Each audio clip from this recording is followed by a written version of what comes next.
I want to talk to Ari Fleischer about President Trump going after Amazon. He happens to be with us right now. He's a I'm trying to get this out, Ari. Yeah. Help me. You're a former White House press secretary. Have I got it right? There Okay. you go. You nailed it. At the top of this hour, I said that President Trump was going after Jeff Bezos, owner of the Washington Post, founder of Amazon, because it's a personal spat between the two. You agree with me? I 100% agree with you. Really? I think if Amazon and Amazon's owner, Jeff Bezos, owned, say, Trump Magazine, Donald Trump would not go after him at all. I think this is 100% because of the coverage of the Washington Post, and that's what drives this. If that's the case, Ari, what do you think of it? Should a president of the United States take on a very important company and trash its founder and go after the stock? Should the president do that? No. No, I don't think this is the right way to do things. But what you are seeing, Stuart, is something that Donald Trump has a history of doing, which is using leverage. He approaches these issues as a bottom-line businessman negotiator, which is how do I achieve an outcome? And he'll use whatever leverage he has, external in this case, the Amazon company, to influence the Washington Post if he thinks that will create a result. I think that's what he's doing. I can tell you I don't think he'll create any result at the Washington Post. They're too fiercely independent. They'll never cave or buckle to commercial pressure. I think he does have the ability to change Amazon to some degree. Jawboning can be effective.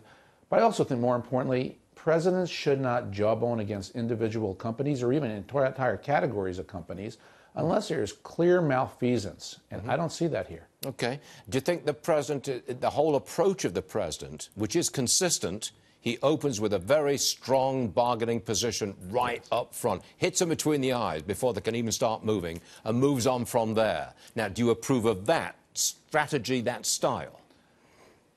Look, that's the president's style, and I think it remains to be seen how effective it is, but I am open-minded to the president doing that. I think that's what you're seeing with China and tariffs. I think the president has come to the accurate conclusion that China has been taking advantage of America and that America has never really fought back. We just acquiesce. And he will hit China right between the eyes, even if it creates tremendous volatility, at least short-term, in American markets. He ultimately wants to be the one who changes China's behavior, which would be a very good thing. Now, what he's doing to change China's behavior pushes the bounds, but it may be necessary to push the bounds in order to get China to change. If the job of White House Communications Director were offered to Ari Fleischer...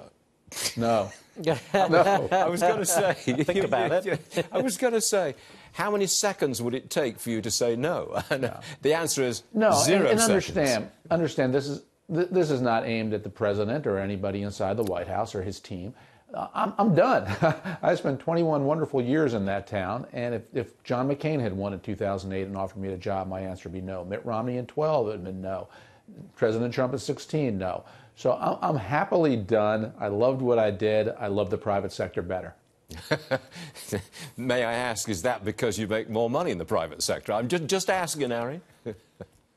Well, whatever I took out in government salary, I have repaid in taxes. Let me put it that way. I think that's a pretty good answer. Ari, thank you so much for being with us this morning. And you're a good sport, and we always appreciate that. Thank you, sir. Thanks, Stuart. Thank you.